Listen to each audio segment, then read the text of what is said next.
Painfully cringe, anti-woke cartoon starring Dave Rubin and featuring Elon Musk deemed one of the worst things ever made. Elon Musk is not in it. It's a drawing of Elon Musk. And this show called The New Norm has like 8 million views on X. Everyone's sharing it because they hate it so much. And so we played a little bit of it last night. But it's interesting. I'll give you a quick glimpse of what this show is. And here you go.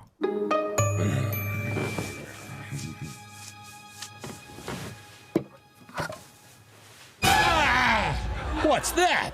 Progress. It's the new norm. The new norm ain't the same as the old norm. Okay, so for those that are just listening, he grabbed a beer can and it's got a rainbow on it. And that's it. I'm the old norm. I want normal beer. Warning, perimeter reached. Okay, so he's under house arrest because he went to a school board meeting and yelled because they're indoctrinating his daughter. And then Dave Rubin is a non-binary guy. And, this brings up an interesting question around attempts at building culture, because everyone has basically said this is the worst thing they've ever seen. Yeah.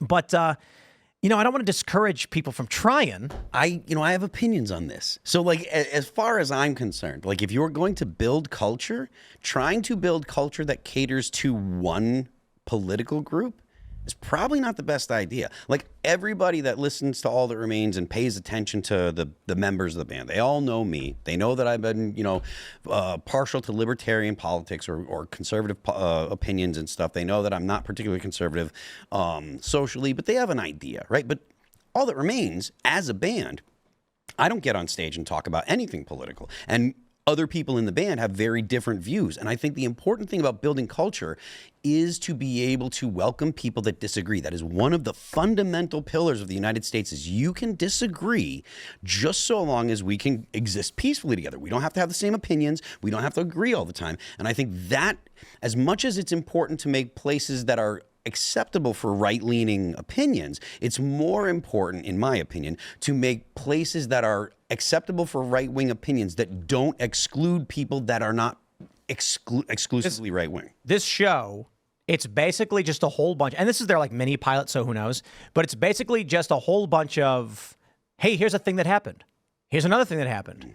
Here's another thing that happened. And it's just like, none of it is actual jokes. It's just showing you things that you may have seen. And I'm like, well, that's not a sitcom, I guess. It's a laugh track telling you when to laugh. But this is, I'll put it this way. I once went to McDonald's, and I wanted to get an Oreo McFlurry.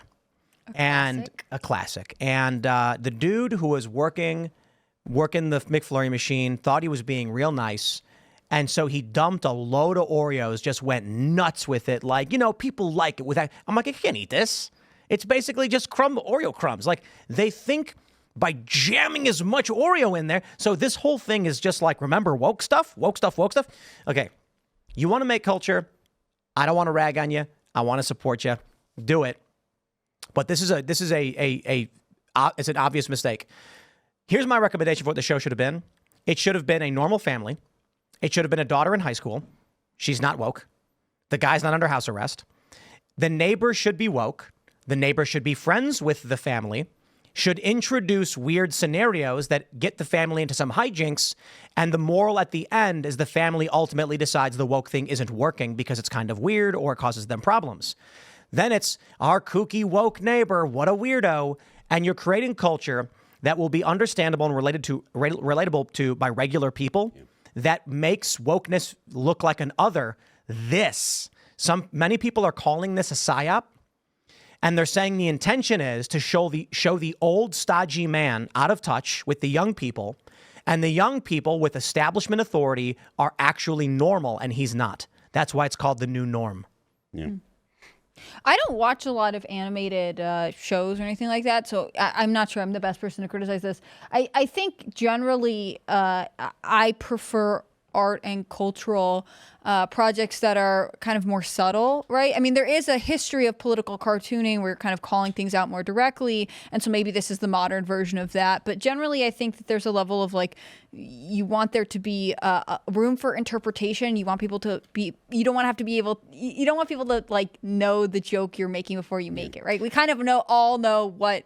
There's no jokes in this. That's what I mean, though. It's There's like, not a single joke. oh, your daughter's getting corrupted. Oh, the beer has the rainbow flag on it. Like, there's a level of like, I kind of know what's being said. There's nothing creative there. Real quick. In the show, the dude is sitting in his chair with a beer next to him. Then he is surprised by the beer that he bought and put next to him. Like the right, and then there's when the Dave Rubin character walks in.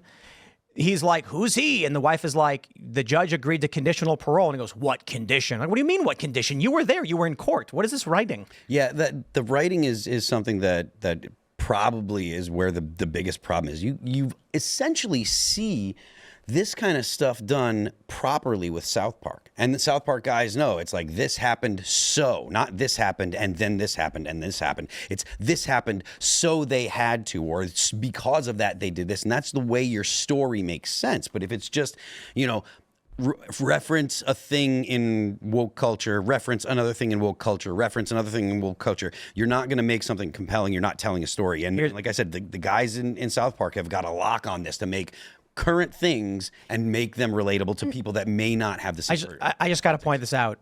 In the article, it says, the show did receive some praise, however. Bill Maher described the show as brilliant. He was high. According to the New Norm's official website. No, he didn't do this. Bill Maher didn't call it brilliant. Okay. He didn't.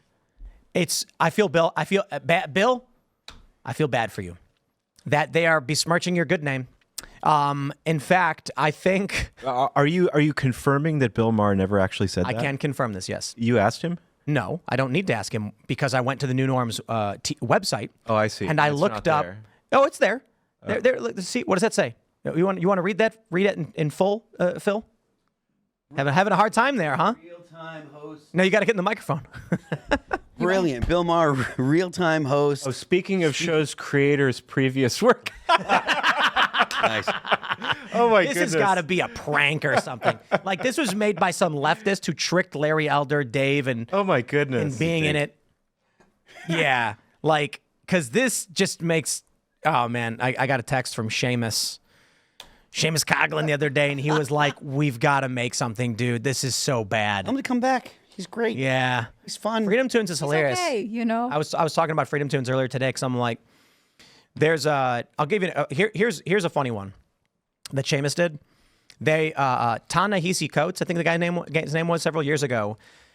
He's drawing a comic and he makes the Red Skull, the Nazi character in Captain America, presenting his rules for life. And it's very clearly that they depicted Red Skull as Jordan Peterson, as one and the same. And Jordan Peterson was like, what the bloody hell? Like, what? Like, they're making him the Red Skull. So Seamus says, okay, let's roll with this. So he makes a cartoon where the Red Skull's evil plan is to get young men to clean their rooms and repair their relationships with their fathers. And it ends with the Avengers sitting down for a lecture from the Red Skull. Like, that's the natural conclusion. It's funny. He presents it in a funny way with jokes in between. This is, it breaks my heart. I'm hoping it was a legitimate attempt at making humor or whatever. It didn't work. And, it's bad. Now, I'm wondering... Can we just stop trying to make Dave Rubin happen? Dave Rubin's not happening. I don't understand why Dave is in it. Like, did someone reach out to him and he said, like, I don't know. Because, like, I get pitches all the time. I just throw them in the garbage. You know what I mean? I like to give Dave the benefit of the doubt and be like, he's out there trying. He does a lot. You know what I mean? And I'm wondering who made this because there's no information on who made it anywhere.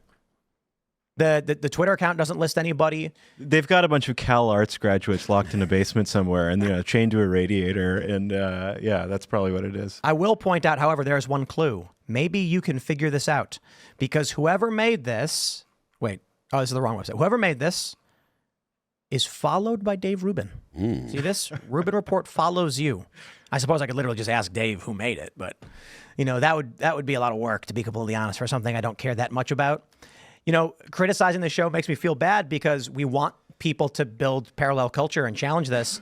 But a lot of people are ragging on the Daily Wire's Mr. Burcham as well for being the same thing. I've not seen it. Have you guys seen it? I haven't seen it. I Seen think some pilots. I think there's a danger in when we say we want to make a parallel culture, right? That doesn't mean that we're copy pasting and changing the colors of the things that already exist in culture. Yep. Like when you say you want to be like the South Park of whatever, like that doesn't mean you actually are trying to literally rip off South Park, because you won't be able to, right? It's already established. People love it. It has a structure that people are going for. You have to be able to say, okay, I want to work in cartoons, I want to work in animation, but I'm going to come up with my own thing. And there's a way in which the parallel culture, or we need, sort of an alternative conservative ecosystem, runs the risk of throwing people into bed with some unscrupulous characters. There's the Nbow lawsuit that just broke a couple of days ago, that this guy who was running this app called Glorify, which was like an anti-woke marketplace online, is now suing his previous backers, some of whom were, notable Silicon Valley figures. And what it looks like is there were a couple of these anti-woke marketplaces competing, and the one that was sort of blessed by the Silicon Valley financiers was Public Square, and that one's sort of taking off. And Glorify by Nbow, who's sort of evangelical, is close to Texas oil and gas.